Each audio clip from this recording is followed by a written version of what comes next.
the Wildlife Observer Network.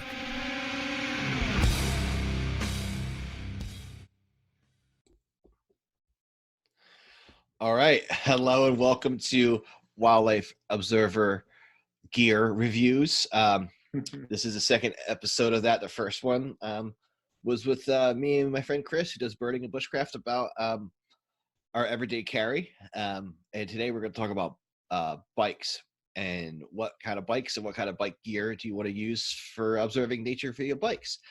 And I'm joined by my really good friend, Josh Robeson of Ghost Cat Bags.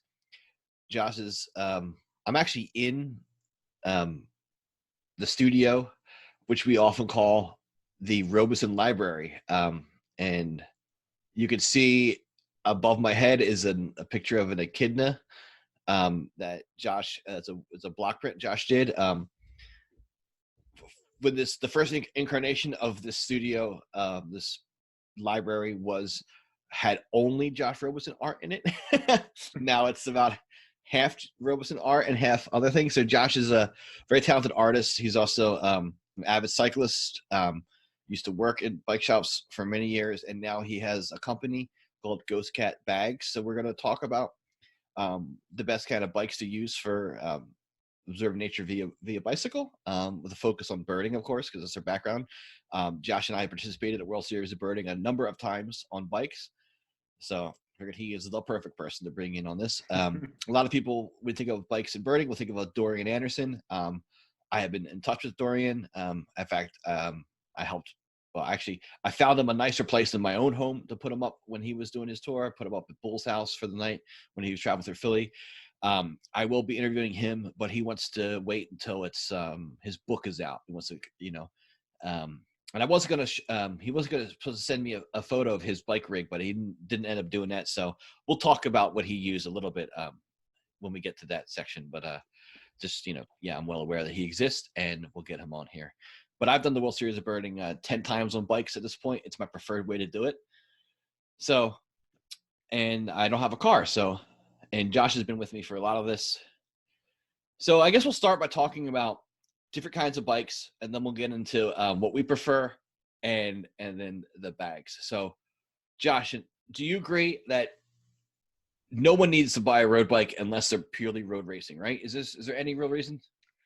Yeah, I mean, unless your interests are in cycling just as much as they are in birding. But if we're talking birding specific, like bikes that would be valuable for doing birding, the idea of a road bike is going fast, and that's not always conducive to birding as well. So I feel like the limited capabilities as far as tire clearance, which we'll get into, the limited capabilities as far as the geometry that that a road bike traditionally puts your body into are not conducive for a lot of people, and so it's definitely a more of a niche bike in our context. Yeah, I would definitely agree with that. Yeah. So if that's the only bike you have, then by all means get out there on it. But I think you're going to be pretty limited in a lot of the ground you can cover and your comfort. But it's better than no bike for sure. Absolutely. So the hybrid, I think a lot of people would would think this would be like an ideal bike to buy. It's kind of like a road bike with flat bars. But in my mind, I would actually want wider wheels, wider tires than the hybrid generally comes with. And I actually like drop bars because to me I like a lot of hand positions because my hands tend to go numb. So I like drop bars. I find them very comfortable. And so I don't think again, if you have a hybrid, by all means use it. It's going to be a little bit better than a road bike. It's going to be a little more capable of going on, gravel and whatnot. But I don't think it's necessarily an ideal choice. I think it's kind of the worst of both worlds in some ways. What do you think?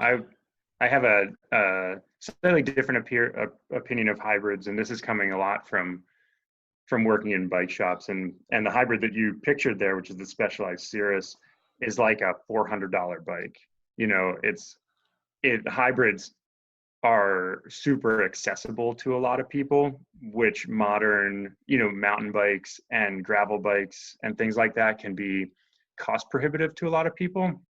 And that bike that you showed, that you have pictured there, for example, actually can clear like a 45C tire, which is like comparable to modern gravel bikes. It also gives you sort of a more upright riding position, and the flat handlebars, in my experience, tend to be a little more inviting to people who think of curly bars as like road racer, Tour de France only realm. And so I feel like on some levels, a hybrid is a lot of times is kind of the worst of both worlds in all kind of hybrid applications. But I think that like a modern hybrid can be very capable, especially if you're just getting into cycling. I think like if my choice were like a cheap hybrid or a cheap road bike, I would probably take the hybrid over the road bike if what I wanted to do was not hardcore road cycling. So with that caveat, I would say definitely like some of the other choices we're going to talk about would be my preferred as well. But for cost, like it's tough to beat a like kind of an entry level hybrid bike. Yeah, So. and I'm not disagreeing with you on all that. The next slide is where I'm gonna make my case why not get a hybrid. Mm-hmm. And my thing is, why not just get a mountain bike? That's my whole thing. If you could, a hybrid's going to hold you back on some trails, Mm-hmm. and a mountain bike's not. The idea that the mountain bike is going to slow you down on the path, especially at the speeds for birding or like nature, is really not. And to me, why not just get, there's obviously some diminishing returns when we get the fat bikes, but why not just get a 2-inch tire, 2.25 inch tire, and and maybe not get it quite as knobby, but you'll be able to go anywhere on a mountain bike that you couldn't. And so if you're going to get a bike that's not for racing on roads, you might as well get a bike that can do anything. And that's kind of my thought is get a mountain bike over a hybrid. And you could get it where you don't have to have such extreme geometry where you're really, really hunched over. Like you can see this one, the handlebars are pretty much in line with the seat for me. So when I ride this, I'm not too hunched over. I'm actually fairly upright. And so you can get pretty comfortable geometry on a mountain bike, but you can still, you're not going to go super fast downhill, but you could still go anywhere if you wanted to. So that's why I think I recommend a mountain bike. I mean, if you're, if your primary reason for being on the bike at any given time is birding or wildlife observation, speed is not, in my opinion, is kind of not your priority. You're trying to enjoy nature, trying to be kind of present in your surroundings, and mountain bike. I think honestly, if I could only have in some like dystopian hellscape, if I could only have one bike, it would be a 29er like the one you have pictured there. I think like a 29 by 2-inch tire is so capable. And one of the nice things is a number of companies, including Salsa, Specialized, a lot of bigger companies are dropping their price points on capable mountain bikes now. And so you can get into a mountain bike for like $700, $500, something like that. And so it's no longer much out of the reach of like the base hybrid, like I was speaking of a second ago. And I chose this. I needed stock photos of the previous two kinds of bikes, and I chose Specialized because I own a Specialized, so I didn't want to wasn't like I was singling out Specialized for not liking the bikes. I actually chose them because I like their bikes. And this is a stump jumper. I don't know how old this bike is. I bought it used from a friend. It's probably at least 10 years old, I would say, by the components. Yeah. But that's I would guess it's 2000, late 2000s, 2009, something like that. You could buy I'm at the point where I could probably actually buy an entry-level Specialized or Salsa and get more of the features I want than I have with this bike, even though this bike is probably about a $2,000 bike, easy, new, with you're looking at the components on it and whatnot. So it's interesting. The depreciation, the advancements in bikes get it so that you can actually you can get into a really good bike at a pretty good price these days. But you can also, because things are changing so fast, you can probably buy a used bike with really good components for, good price used. So that's another way to get into it. Yeah, it's funny. As much as I recommend buying a mountain bike, it's actually not the bike that I don't actually ride this one that much. And I might actually sell it. I'm not exactly sure, although I keep talking to Josh about making these custom bags for it. But then I'm like, well, maybe I don't want to make because I might want to get something different. Because I actually prefer my fat bike, and I prefer my drop bar mountain bike over this one. But I don't know. I don't know what to do. It's nice to have. I rotate through them. So another type of bike is very capable is a touring bike for observing nature. And this is what Dorian Anderson used. He uses a Surly long haul trucker. And he still uses that. If you see social media, he's still riding that all around the Bay Area. But this is a comparable bike. This is a Kona Sutra touring bike. And I actually have, this is now Robin Irizarry from our group owns this one now. I sold it to him more or less. And so it's in the family. So, yeah, so these bikes are generally steel. And they have mounts for front and rear racks, so you could load them down with a lot of gear. The downside is they tend to be fairly heavy, and so you have to keep that in mind, right? What are your thoughts on touring bikes? Yeah, I mean, touring bikes are definitely like the workhorse of the bike world. If you if you were so inclined and were more like when I was talking about my if I only had one bike scenario, it's because I like being off-road more than I like being on-road. But were I the type of person who liked to be on-road more, I think a touring bike would be the one bike to rule them all. You can do anything with it. I used to road ride with my friends on a touring bike, the bike that you now own, and used to chase them up hills all over the place on their road bikes. And you get there a little slower, but it's definitely a more capable bike all around. Commuting, touring, loading up for bird or wildlife observation, with all the mounts and capabilities of a touring bike. It's tough. It's a tough one to beat. And I feel like, we're going to talk about gravel bikes in a minute, but I feel like touring bikes, are being kind of pushed out of the market. Like traditional touring bikes, like the one you have here, are being pushed out of the market to some degree by gravel bikes. But I think there's still a pretty solid need for them in the cycling world. Yeah. Another bike we should talk about is that adult trike in the back there. Talk about stability and yeah, and gear hauling. Carry several scopes in that one. That's true. And what's funny, a bike I didn't include, I meant to, was my wife's bike. She has one of those Dutch style bikes. Oh yeah, and yeah. I actually, for birding, you're really upright. They tend to have a basket or something to put gear on. And even though they have, I don't like that, some of them have disc brakes now, but most of them have like a clamp, brake. Yeah, like a caliper rim brake. Yeah. Yeah.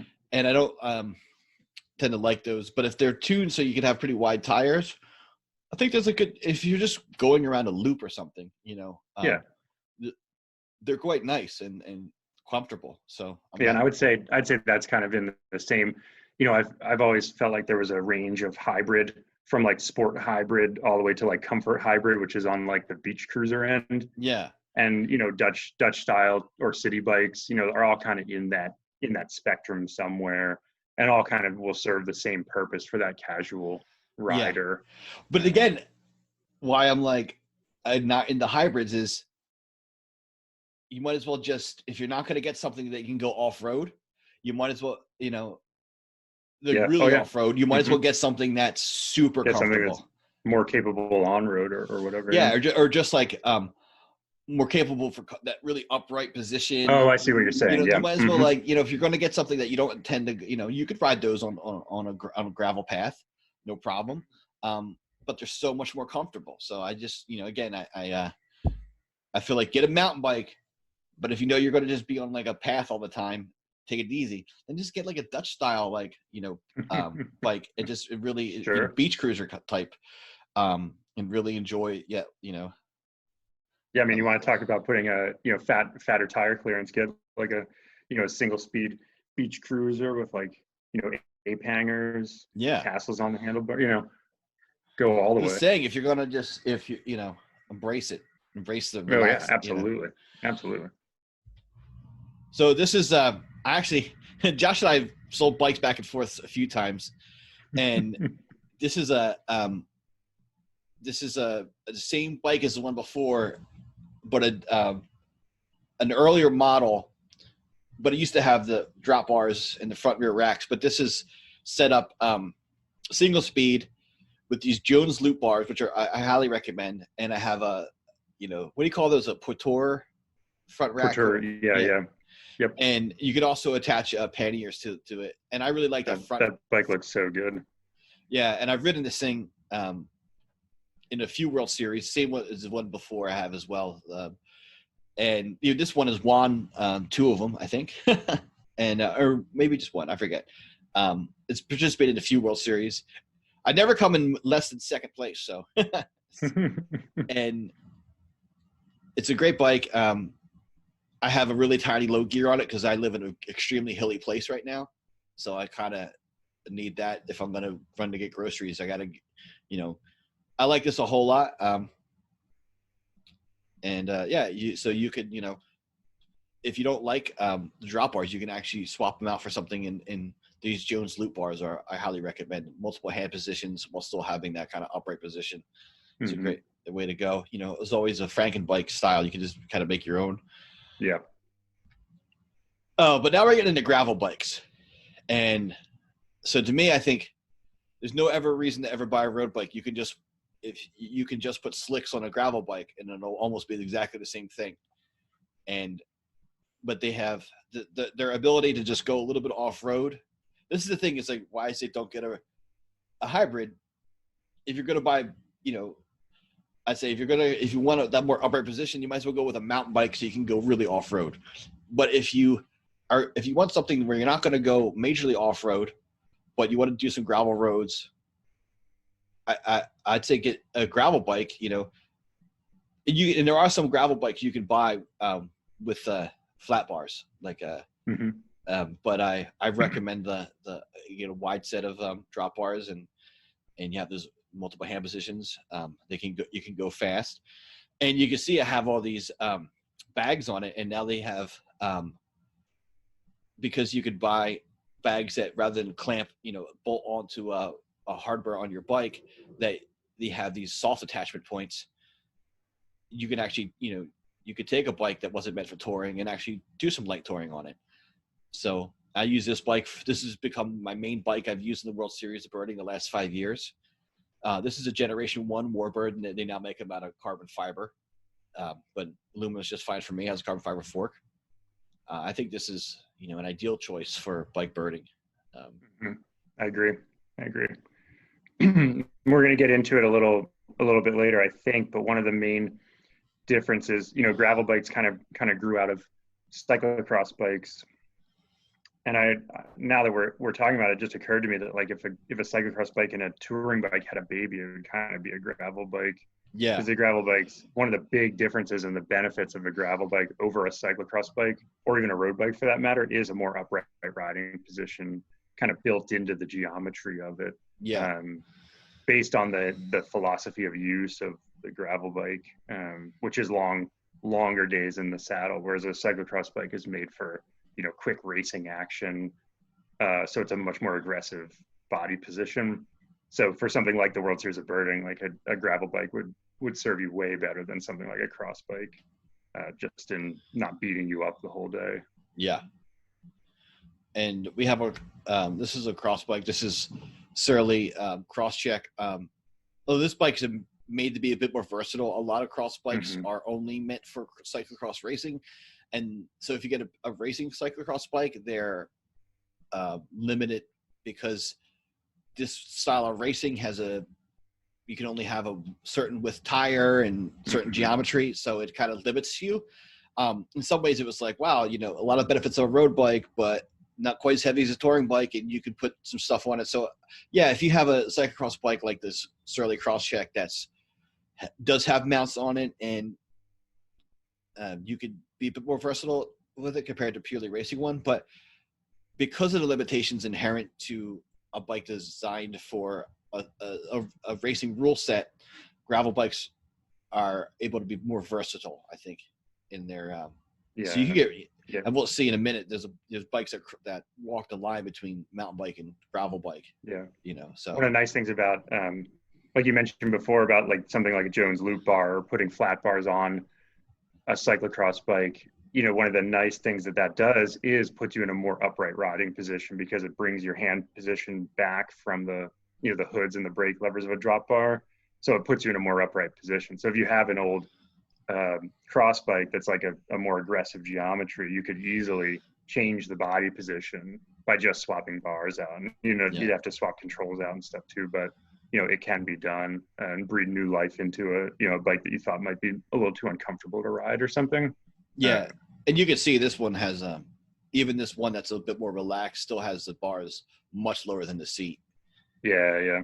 You can see that drop is more dramatic here than it was on your Warbird. Yeah. And this bike's made for a different thing. It's funny because technically this is like a cyclocross bike, but not a racing specific one. And the Warbird is a racing specific bike, but a different type of racing, because gravel racing is over a long number of hours. Mm-hmm. So you want a bit more of a relaxed position. Yeah, I mean, the Warbird was designed by Salsa specifically to race and be competitive in an event called the Dirty Kanza, which is a 200-mile on dirt race, whereas a cyclocross bike is made to race 45 minutes or an hour at a time. And so it's just a whole different mindset in the tools that are appropriate for each of those genres. So. I miss selling that I sold my Pinarello cyclocross bike. Oh yeah. That was a beauty, but whatever. Mm-hmm. A fat bike. So this is my again, the bikes are clearly not stock photos so far have been my bikes. This is my Salsa Muckluck. You can see this is me using it at work. That's and the first picture to the left, it's full of maple sap, and that's against a sugar maple. So it's me collecting maple sap. And then the right is me filling bird feeders out in the snow. I ride this thing more than I ride my my stump jumper. It suits me. I'm not a shredder. I just like going. I like getting there, and I'm not much into finesse. So I just like rolling over things rather than being nimble. I really like this bike. You have a Salsa Bear Grease. So this is a 4-inch wide fat bike on 26-inch rims. You can get 5-inch wide tires on the 26-inch rims, but you have a 27.5-inch. Is it Bear Grease 27.5? No, it's the year before they went to 27.5. So I'm still on the 4-inch, but I can fit 4.6 or something studded tires in there, which is what I usually run for the winters up here. Yeah, we get a lot of ice up here, and so studded tires are really pretty important. I wouldn't mind getting. But I'm still on the 26x4s. I think it's still a great wheel size. Yeah, I love this. Sometimes I think just really all I need for mountain biking. I mean, it's a little bit slower uphill, but but when you're pushing 300 pounds like me, so's everything.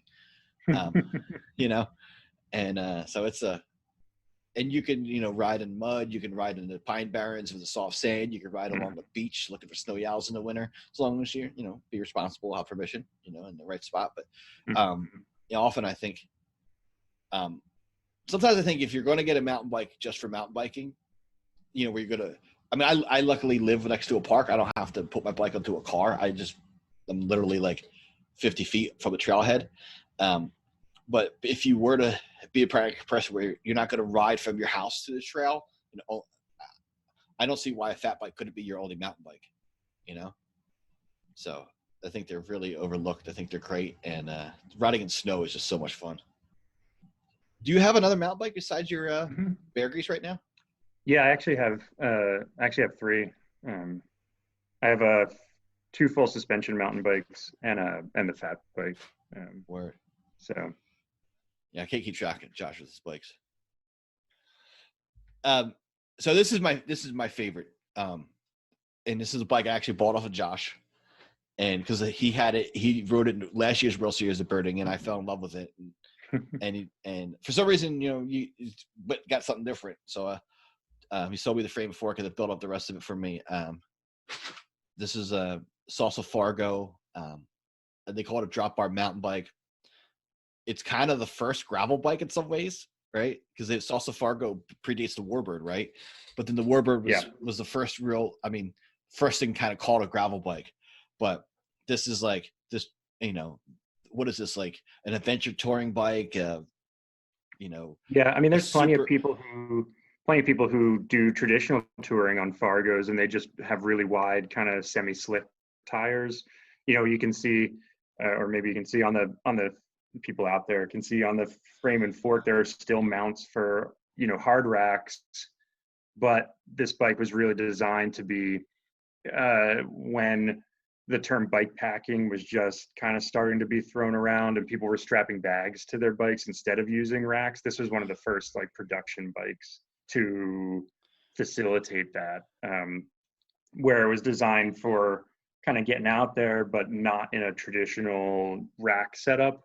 And really one of the reasons for that is if you run like a front rack and you're riding through like brush and rough stuff, you can catch your panniers on things and they can kind of limit your access.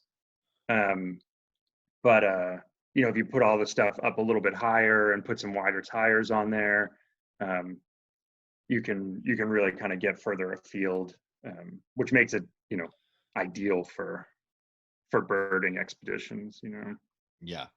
This thing to me, I use this to commute to work. I use it on mountain bike trails. I could only have this bike. I love it. And the Warbird is getting really neglected now that I have this, but I plan to give it some love soon. Yeah, it's phenomenal. The upright position is great. I mean, it's a phenomenal bike. It can kind of do anything. The only thing is the tires are getting the point of being almost too wide to fit on a step to bus rack. Sometimes I have to, spend too long getting it on there.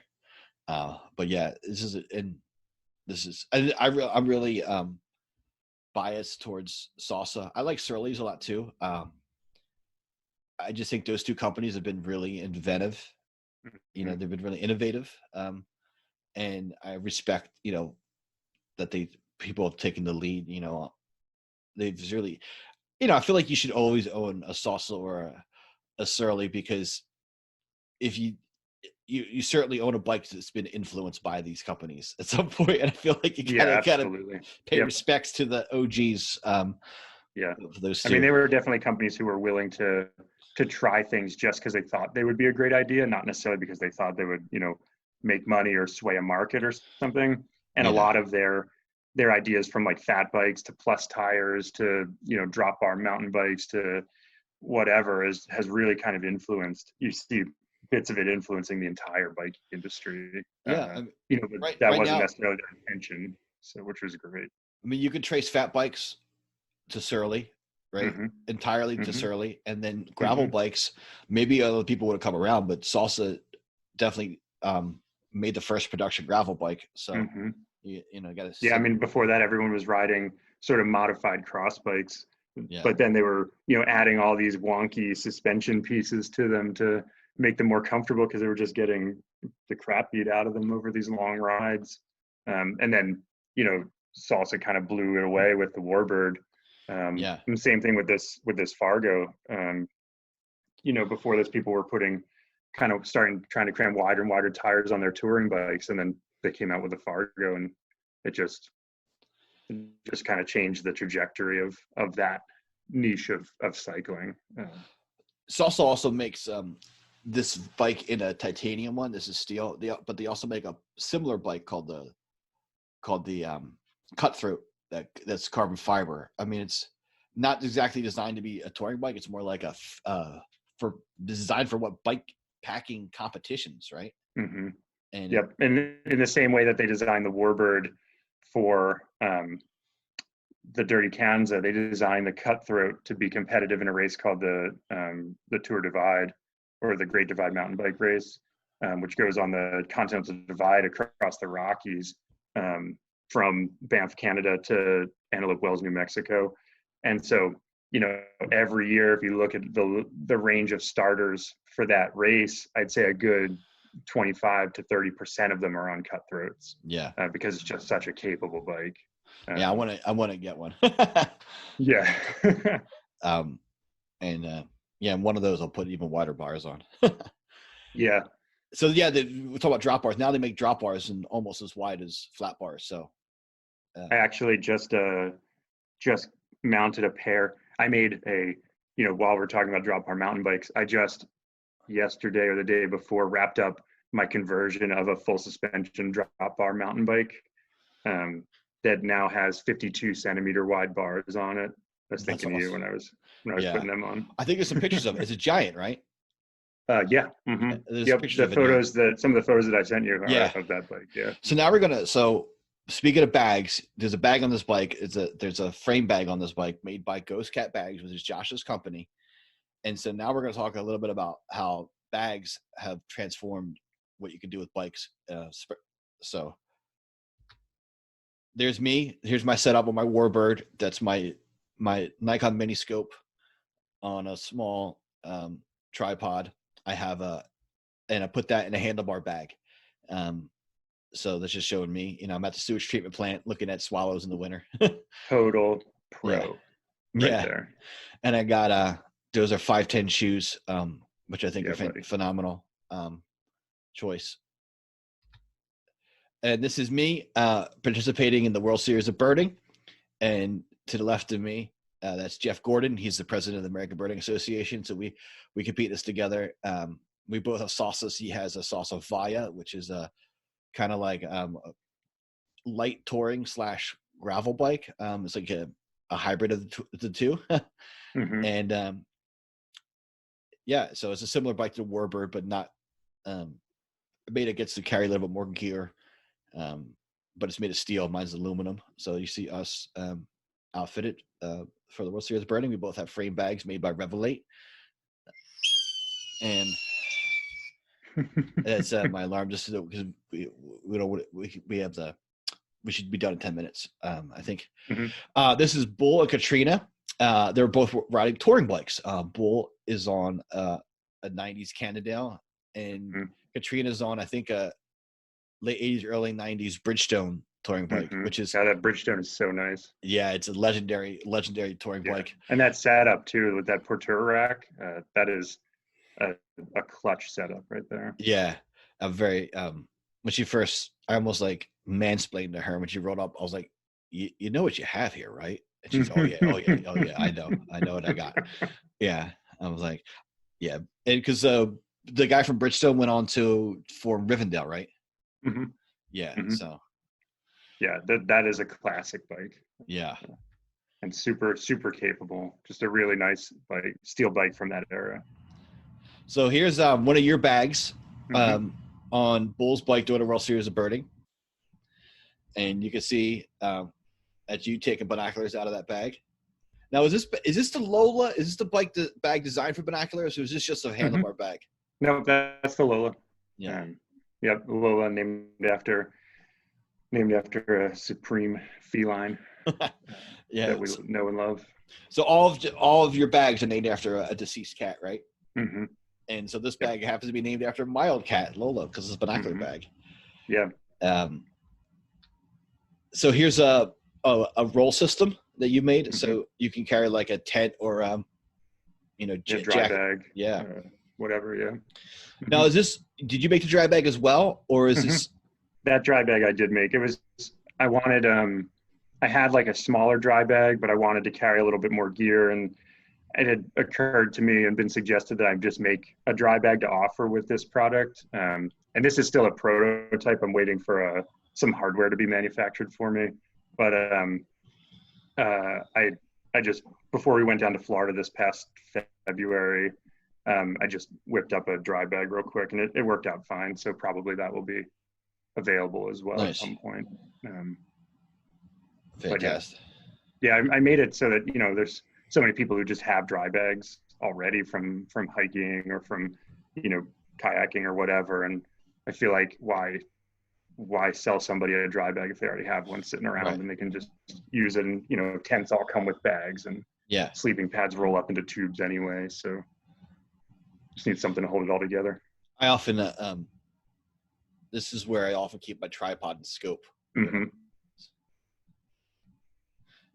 So here's two bags. I guess you call it like the feed bag, and then there's also like people often put a bag on the top tube for like a meal or whatever, and then they also have alternate places to put wood or whatever on the handlebars. Sometimes your frame mounts will be obscured by a bag, so you need an alternate place to put your or drinks, you just need to carry stuff that you want to get at quick, like maps or battery backups. You know, I've got a folding saw in the one side of that, and you know, they're pretty handy just as like a catch-all for whatever. Yeah. Nice. Here's a frame bag, although it's very small because of the folding bike it's on. But yeah, that was a super fun project for a guy who lives here in Maine, who takes this bike around the world, and he had me make this bag for him for a trip to Amsterdam, where he likes touring by going to a city and then taking the train as far away from the city as possible and riding back and doing it to all different points that he can get to. And I was thinking when I was looking through photos for this talk that, you know, you and I have done a couple missions taking public transit out to places in Jersey. And if that's the kind of birding that you want to get into, a folding bike could be an amazing bike. Yeah. You know, this has like 20-inch by 2.4 tires on it, and with clearance for more. So you could actually put like some knobby tires that you could ride around. You know, you could ride the gravel roads around Brig and be just fine with it, and then fold it up back at the train station or the bus station and get back to where you started. It could be a really capable bike. And I never really thought they were all that cool before, but I rode this bike test riding it because we were working on it, and it is a very comfortable bike and very sprightly. So, you know, it kind of changed my opinion on folding bikes as a necessary bike. Is this a Brompton or a different company? This is a Bike Friday. Bike Friday. Oh, okay. Yeah, it's similar to a Brompton, but more, I feel like more touring focused. Yeah. So. That's cool. Yeah, it's a sweet setup. He's a cool guy. Does a lot of pretty cool adventures. So you no longer have this bike, Mm-mm. But this is your Salsa Wood Smoke, right? Mm-hmm. And this is basically all the bags. Although you could put a much bigger saddle bag, a bag under it, but they make like really, really big under the seat bags, but which I haven't. Yeah, I don't like to ride with too much on my seat or too much on the rear end of the bike. It kind of makes the balance of the bike for me off. So I tend to cram everything in as much as I can in the frame bag or in the handlebar. You know, kind of store it on the frame somewhere, and keep as little as possible. And then this particular case, the dropper post can present problems for having a bigger saddlebag on it, because it can impede with the lowering and can wear, the straps can kind of wear away the coating on the dropper post. So for me, like I use this for an overnighter while I was down in Florida. You know, that's kind of when I go camping, it's for maybe 1 or 2 nights. Like I'm not doing tour divide stuff. So the need for carrying, you know, so much stuff just really isn't there for me. You know, everyone's a little different in how far out they're going, but you know, this setup works great for a few nights. Yeah, that's awesome. Hydration bladder in the frame, so I don't have to worry about water bottles if I don't need them. You know, toolkit accessible, bunch of places to stash stuff. So yeah, and it's good. You do like trail work. You bring like chainsaws and stuff out with you on your bikes, right? Yeah. Yeah. Usually that's in just I have a I'm totally brain farting on the name. Bailey Works in Portsmouth, New Hampshire makes these really nice backpacks that are like, padded. They're made for messengers. I got one when I used to work with Fuzzy at Revolutions, and I still have it. It's like 14 years old or something at this point. And I carry my chainsaw in that, and usually take the fat bike Nice. and go ride out to wherever the trees need to get cleared out or whatever. So That's cool. That's your company, Ghost Cat Bags, a snapper turtle. I thought that was awesome.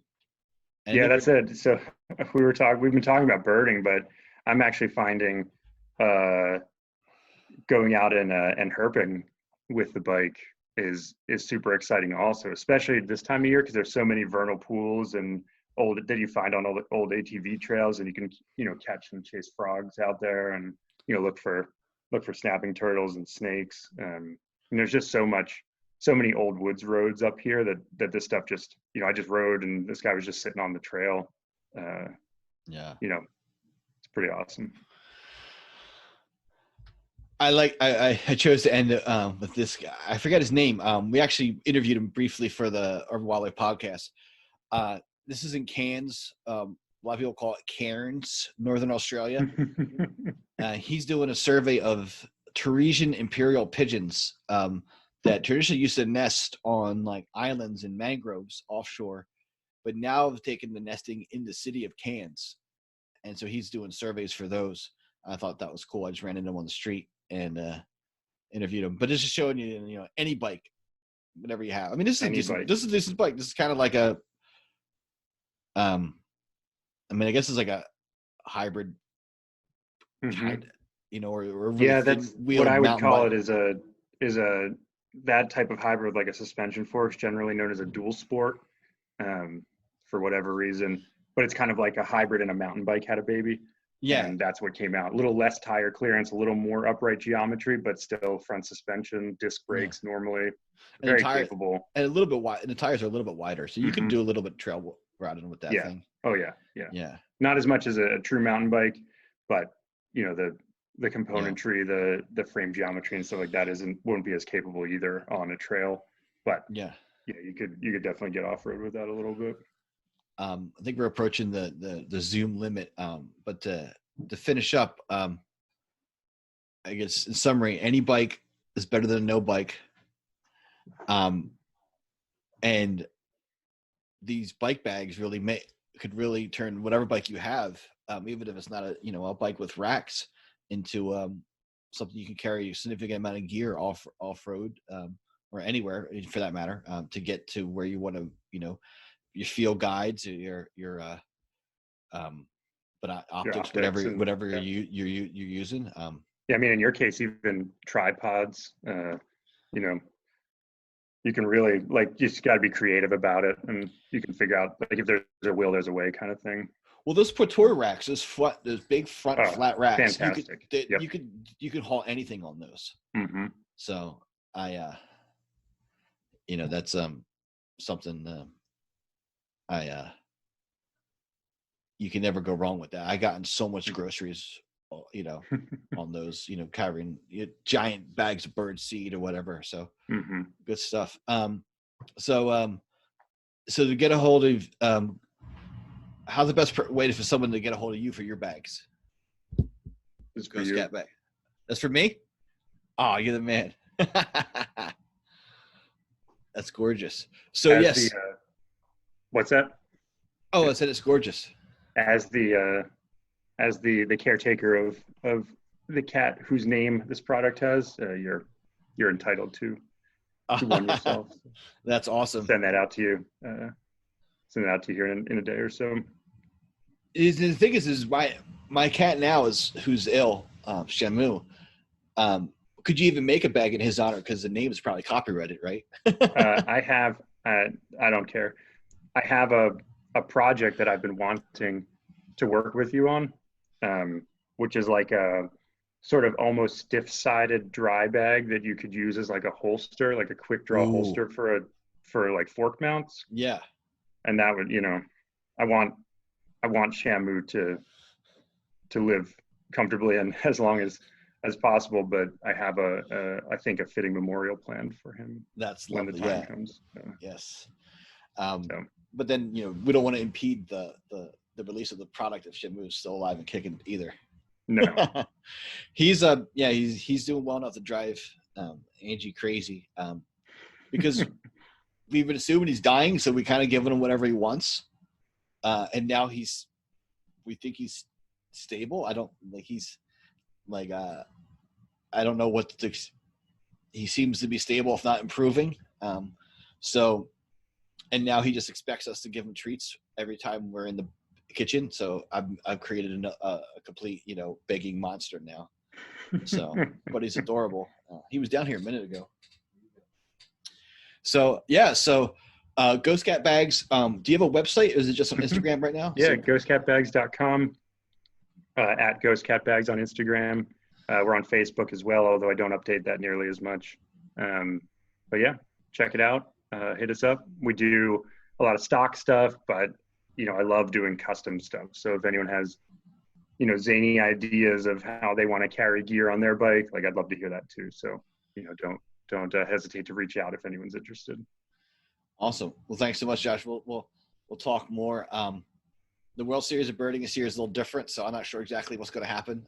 Yeah. And I don't think you're going to come down for that this year. No, unfortunately, I think we're all kind of sheltering in place, and I think I'm doing a solo ride from the Wissahickon down to the river. Nice. Yeah. Nice. That sounds like a great plan. Yeah. So I'll be riding the Fargo for that. All right, buddy. Well, much love. And absolutely, bud. You too. Cheers. Take care, bud. Bye-bye.